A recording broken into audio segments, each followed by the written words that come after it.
नबी पाक सल्लल्लाहु अलैहि वसल्लम दूसरे बच्चों की तरह खेलते तो थे मगर बुतों के करीब कभी नहीं जाते थे। जब बाकी बच्चे बुतों के सामने खेलते, कभी उनकी पूजा की नकल करते तो आप खामोशी से अलग हट जाते। एक दिन बीबी आमिना रहमतुल्लाह अलैहा ने देखा कि कुछ बच्चे काबा के पास खेल रहे हैं और अपने नन्हे हाथों से बुतों को छू रहे हैं, लेकिन मोहम्मद सल्लल्लाहु अलैहि वसल्लम थोड़ी दूर खड़े आसमान की ओर देख रहे थे। बीबी आमिना रहमतुल्लाह अलैहा ने हैरानी से पूछा, बेटा मोहम्मद, तुम उनके साथ क्यों नहीं खेलते? हुजूर सल्लल्लाहु अलैहि वसल्लम ने मासूम अंदाज में जवाब दिया, अम्मा, ये तो पत्थर हैं, न ये सुनते हैं न देखते हैं, मुझे इनमें कुछ भी नजर नहीं आता। ये सुनकर बीबी आमिना रहमतुल्लाह अलैहा की आंखें नम हो गईं। उन्होंने बेटे को सीने से लगाया और उनके दिल में और पुख्ता यकीन बैठ गया कि यह बच्चा अल्लाह की तरफ से भेजी गई खास अमानत है।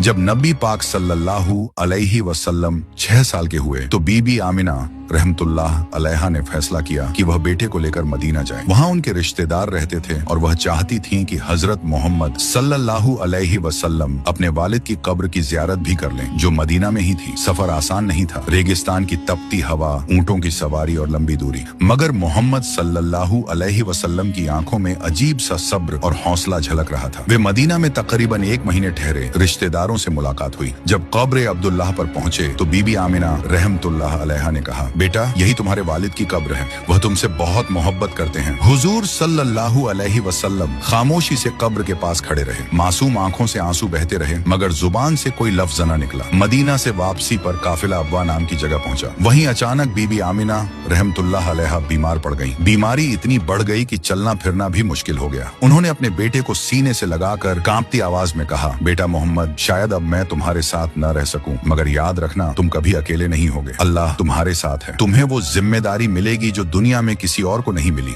6 साल के हुजूर पाक सल्लल्लाहु अलैहि वसल्लम की आंखों से आंसू बह रहे थे, लेकिन चेहरा सुकून में डूबा हुआ था। कुछ ही देर बाद बीबी आमिना रहमतुल्लाह अलैहा की रूह जन्नत की ओर परवाज कर गई। हुजूर सल्लल्लाहु अलैहि वसल्लम की आंखों से आंसू थम नहीं रहे थे। काफिले वालों ने उन्हें वापस मक्का पहुंचाकर दादा हजरत अब्दुल मुत्तलिब के हवाले कर दिया। जब हजरत अब्दुल मुत्तलिब को पता चला कि बहू बीबी आमिना रहमतुल्लाह अलैहा भी दुनिया से रुखसत हो गई है, तो उनकी आंखें भी भर आईं। उन्होंने नन्हे मोहम्मद सल्लल्लाहु अलैहि वसल्लम को अपनी गोद में लिया और कहा, बेटा, ये तुम्हारे रब की आजमाइश है, इससे कभी घबराना मत। तुम्हारा दादा जिंदा है और मुझे यकीन है कि तुम्हारा रब हर लम्हा तुम्हारा सहारा बनेगा। इसके बाद हजरत अब्दुल मुत्तलिब ने मोहम्मद सल्लल्लाहु अलैहि वसल्लम को अपनी जान से भी ज्यादा चाहना शुरू कर दिया। आगे की कहानी के लिए पार्ट 7 जरूर देखें।